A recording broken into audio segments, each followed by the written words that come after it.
আসসালামু আলাইকুম, আমি তামজিদ হাসান, পেইন্টস স্কুলের প্রতিষ্ঠাতা। তো আজকে দারুণ একটা ম্যাথ নিয়ে আসছি, যে ম্যাথটা একটা সলিউশন করলে আর একটা বুঝলে এবং ওইটার স্টেপ বাই স্টেপ যে রুলস গুলো আছে সেগুলো যদি আমরা বুঝি তাহলে এই রিলেটেড অনেকগুলো ম্যাথ কিন্তু করা সম্ভব। হ্যাঁ, একটু এদিক সেদিক হবে কিন্তু একই ধরনের মূল বেসিক হচ্ছে কনসেপ্ট ক্লিয়ার করা। হ্যাঁ, কনসেপ্ট ক্লিয়ার থাকলে কিন্তু যে কোনো ধরনের ম্যাথ একটু চেষ্টা করলে কিন্তু পারা যায়। তো এই ম্যাথটা আমরা একটু খেয়াল করি যে এটা একটা মিক্সচার দিচ্ছে। হ্যাঁ, তো মিক্সচার চটে in total 64 KG, in total 64 KG 64 কেজির একটা মিক্সচার দিচ্ছে। আচ্ছা, এখন মিক্সচারের মধ্যে বালু আর পাথর আছে। তো বালুর পরিমাণ হচ্ছে 25%। ঠিক আছে, 25% মানে কি? 25% মানে হচ্ছে, আমি এটাকে যদি একটু লিখি 25% দিয়ে কি বোঝায় অ্যাকচুয়ালি? 25% মানে হচ্ছে 100/25। এটা যদি ভগ্নাংশ করি 4/1 ঠিক আছে। আর 25% বালু আছে, দ্যাট মিনস এখানে 25% এটা হচ্ছে বালু, তাহলে বাকি অংশ হচ্ছে 75%। 75% হচ্ছে পাথর। আচ্ছা, 25% যদি 4/1 হয় আর 75% হচ্ছে কত? 100/75, 4/3। ঠিক আছে, অর্থাৎ 4 ভাগ যদি 100 হয়, 100 সমান যদি 4 ভাগ হয়, অর্থাৎ 100% যদি 4 ভাগ হয়, তাহলে 25% সমান হচ্ছে 1 ভাগ, আর 75% সমান হচ্ছে 2 ভাগ, 50% সমান হচ্ছে 2 ভাগ, 75% 3 ভাগ, 50% হচ্ছে 2 ভাগ। ঠিক আছে।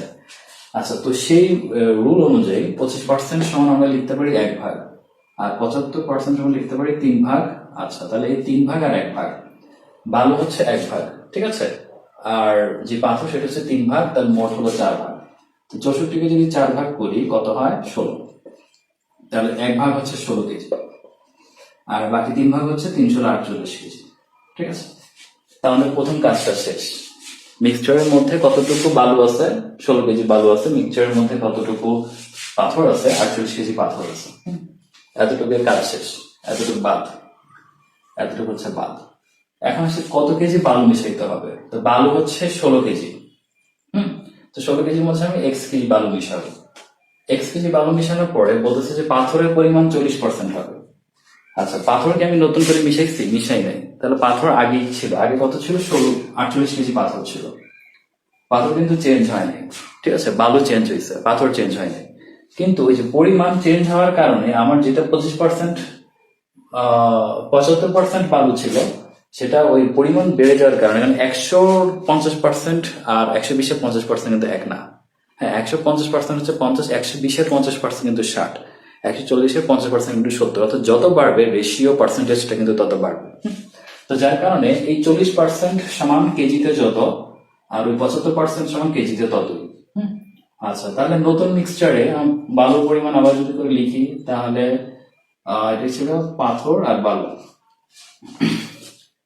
তাহলে পাথরের পরিমাণ 40% আর বালুর পরিমাণ হচ্ছে 60%। এটাকে আবার ওই পার্সেন্টেজে নিয়ে যাই, তাহলে 4 ভাগ 6 ভাগ। ঠিক আছে, বা 2 ভাগ 3 ভাগ।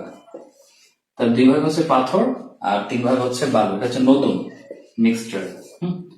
আচ্ছা, এটা হচ্ছে অনুপাত, আর এগুলো হচ্ছে কেজিতে নিয়ে যাই। তাহলে আমার কত ছিল? 16 কেজি প্লাস এক্স, যেটা ছিল বালু। তাহলে বালুটা হচ্ছে নতুন আমার অনুপাতে, এটা হচ্ছে মোট কেজি। আর পাথর ছিল আগে 48 কেজি। ঠিক আছে, এটাকে আর এটাকে কাটাকাটি করলে এই রেশিওটা আসে। আচ্ছা, তা এখন এটাকে আমরা সমাধান করি। এইটা সমান এইটা, এইটা সমান এইটা। ঠিক আছে।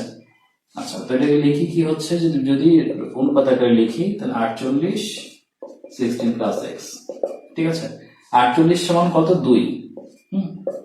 আর হচ্ছে যে এটা সমান হচ্ছে 3, রাইট? তাহলে গুণ করি, 3 48 কত? 24, 3 4 12 14 140, 16 2 গুণে 32 প্লাস হচ্ছে 2x। আচ্ছা, তাহলে 2x সমান হচ্ছে 140 থেকে 32 গেলে কত থাকে? 2 1 1 112। তাহলে x সমান হচ্ছে কত? 56। ঠিক আছে, তাহলে x এর মান, এই যে x এর মান হচ্ছে 56 কেজি। 16 কেজির সাথে আরো 56 কেজি যদি আমি কি মিশাইছি? বালু মিশাইছি। ঠিক আছে, এই যে বালু মিশালে কত কেজি? বালু মিশালে আমার পাথরের পরিমাণটা 40% হবে। এই 56 কেজি যদি বালু মিশাই, তাহলে পাথরের কেজি 40% হবে। একটু এদিকে একটু মিলাই দেখি। হ্যাঁ, তো 16 আর 56, 56 আর 16, 6 আছে 12, 2 হাতে 1, 5 আছে 72 কেজি। ঠিক আছে, 72 কেজি কত? 72 কেজি হচ্ছে আমার বালু। আর হচ্ছে যে 48 কেজি, যেটা 48 কেজি হচ্ছে আমার পাথর। এই দুইটার রেশিও আমরা একটু দেখি পার্সেন্টেজ অনুযায়ী ঠিক আছে কিনা। 72 কেজি আর 48 কেজি, ঠিক আছে, দুইটা মিলে কত?